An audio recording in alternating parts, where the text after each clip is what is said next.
ngayon naman pag-usapan natin. Alam mo ba, Sandra, na bukas isa-celebrate natin ang 109th anniversary ng Bureau of Internal Revenue or BIR. Kaya naman kakamustahin natin ang event na ito kasama ni Attorney Nelson Aspe, ang Deputy Commissioner ng BIR.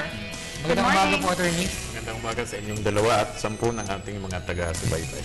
So, Attorney, ano ba yung ina-expect natin na mangyayari sa inyong 109th anniversary? Yung pangkaraniwan pong selebrasyon, parang fiesta yan. Umpisa natin yung araw ng pagdiriwang ng isang misa.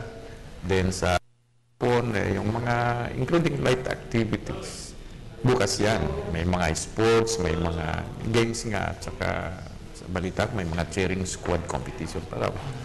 But sa Friday naman, yun na yung ulat ng ating mga na-commissioner sa bossing natin, sa address yan sa Pangulo ng Pilipinas.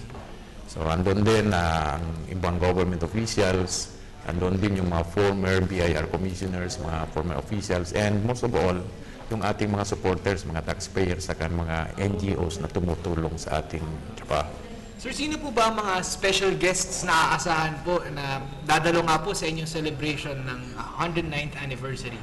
Tinitiyak na po namin yan na nandyan ang ating kalihim ng Finance, Secretary Cesar Purisima.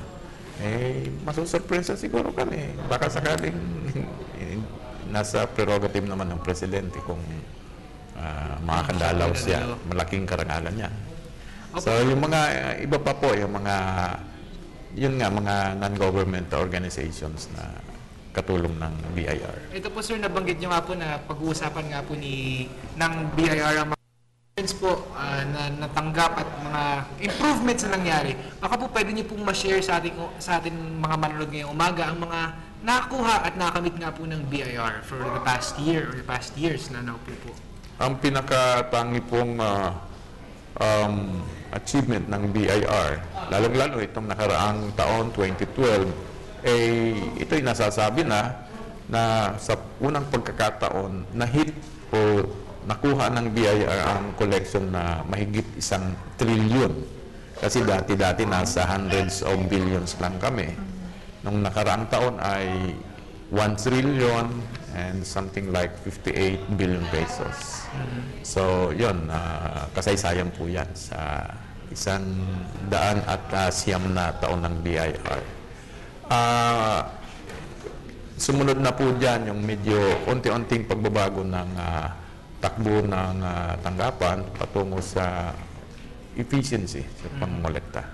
Okay. And Attorney, of course, para mag-improve rin ng BIR, kailangan din harapin ang mga challenges. So, ano ba yung biggest challenge na hinarap this year so far? Andun pa rin yung ayaw magbayad ng buwis, yung mga nagtatago, yung ayaw magbigay ng mga resibo, yung talagang umiiwas sa pagtupad ng kanilang tungkulin bilang mga taxpayers. So, sir, yan. ito pong nabanggit nyo nga po itong mga challenges na inyong haharapin. And I'm sure marami rin po kayong mga challenge na hinarap din po and na-overcome. Maaari po ba natin na pag-usapan po, ano po yung mga challenges na kumbaga na-overcome na nga po ng inyong ahensya? Kaya po nakamit itong 1.3 trillion? Nandiyan na nga yung pag-iwas, yun alam mo na ang sabihin, pag-iwas ng karamihan sa ating mga taxpayers o mga negosyante na magbayad ng tamang buwis. Kaya ganoon na rin ang ginawa ng ating pamunuan. Andyan pa rin yung mga measures kagaya ng filing of tax evasion cases. Sa kasalukuyan ho, umaabot na ng almost 180 cases mula pa noong pag-upo ni Commissioner Henares ang na-file. May mga conviction na rin. Kasunod ng rate yung Oplan Candado. Andyan na rin yung door-to-door tax mapping ng BIR at saka yung mga campaign namin through Trimedia. Kasama na yung mga ganitong sa tulong ng Trimedia, nagagawa namin yung Yes, sir. Total nabanggit niyo po yung tax evasion nga po. I'm sure kasi baka pwede po natin pag-usapan yan kasi I'm sure baka meron tayong mga manonood ngayon na hindi pa rin talaga alam kung ano yung difference po ng tax evasion tsaka yung sinasawag na tax avoidance naman po. Kasi baka meron po sa kanila, hindi po nila alam na nako-confuse po at nagko-commit na pala sila ng mali sa kanilang pagbabayad ng buwis. Baka pwede po natin bigyan ng linaw itong topic na ito. Parehas ang dalawang yan, ang similarity mo na, parehas ayaw magbayad ng tamang buwis. So, gustong makaahuro. Yung tax avoidance ay papababa ng buwis sa legal na paraan o paggamit, pag-aaral ng batas, ng maigi para mapababa yung kanilang babayaran. Evasion ay talagang tahasang pag-violate o ng ating mga tax laws. Kahit na hindi pwede, pinipilit na gano'n. Talagang yan, lalong-lalo na kung may halong deception o pandaraya. Pero attorney, ano ba yung trend? Nakikita ba natin na bumabawas na yung mga nagko-commit ng tax evasion ngayon? Well, so far naman, yung iba, pag nalaman nilang may ganyan nga, may mga Penalties. harsh measures ang gobyerno, marami na rin ang papunta na sa voluntary payments. Ito naman po, sir, kasi parang recently meron pong mga balita tungkol naman sa pagbabayad ng buwis ng mga professionals. Kumusta naman po ang progress po tungkol sa isyung ito?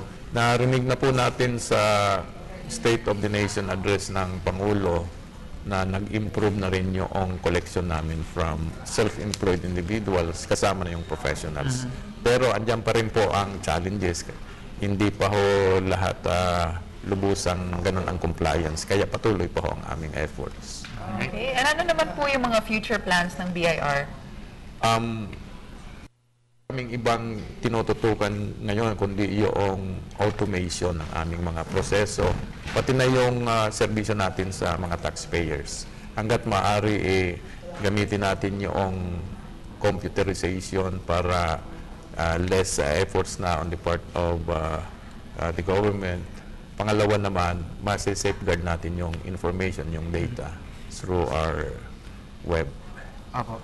Sir, attorney, ito naman po pag-usapan natin kasi kanina banggit niyo po yung tri-media and ngayon po may mga minimension yung mga advancements kumbaga sa technology na ginagamit na po ng inyong ahensya. Ano po ba itong mga advancements na ito na kumbaga para makapag-cope at para maging mas convenient rin po para sa mga mamamayan ang pagbabayad ng buwis at ang paglapit sa inyong ahensya? Pangkaraniwan na po dyan yung ating electronic filing and payment system. Hindi ka napipila sa bangko, hindi ka na pupunta sa BIR office para physically magpa-receive ng iyong tax return, kundi right at the comfort of your office or residence. May file mo na yung tax return mo. At kung nag-e-pay ka rin, diretso na yon. Hindi ka na lalabas, hindi ka na pupunta. Fingers mo na lang ang gagamitin. Ano attorney, meron na to ngayon. It's already an Actually active po, program. naumpisa na yan more than 10 years ago. Aming pong dinadagdagan yung mga taxpayers na kailangang pumasok dyan sa, mag-enroll dyan sa electronic filing and payment system. Yun nga, inihikayat natin ang iba na pumunta na lang, volunteers. Yes. Pwede naman kasing mag-volunteer bilang e-filer. Oho. Then, dadagdagan natin yan, mayroong e-registration, e-accreditation, marami po yan. Okay, so we're looking forward to that. Pero sir, meron po ba kayong final message para sa ating mga viewers? Sa mga taxpayers po, patuloy na pinag-iibayo ng BIR ang aming paglilingkod sa bayan. At kayo naman po, kung meron naman kayong mga katanungan, andyan lang po ang BIR Contact Center sa 981-8888.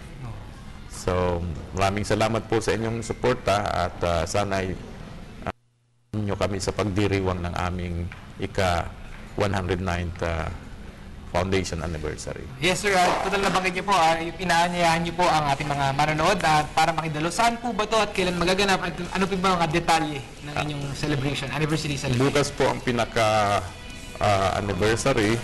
Ang celebration po hindi lamang sa BIR National Office, kundi sa buong kapuluan kung saan mayroong tanggapan ang Bureau of Internal Revenue. Sinasabi po namin na patuloy ang paglilingkod, patuloy ang pag-siservisyo sa inyo kahit na araw ng anniversary. Yun nga lang po ang atmosphere natin ay medyo konting fiesta dahil nagdidiriwang tayo ng isang importanteng araw. Sana tayo makiselebrate rin. Mga masaya ang mga magaganap na mga events at mga activities. At syempre, maraming salamat po, Attorney Nelson Aspe, ang Deputy Commissioner ng Bureau of Internal Revenue. Maraming salamat.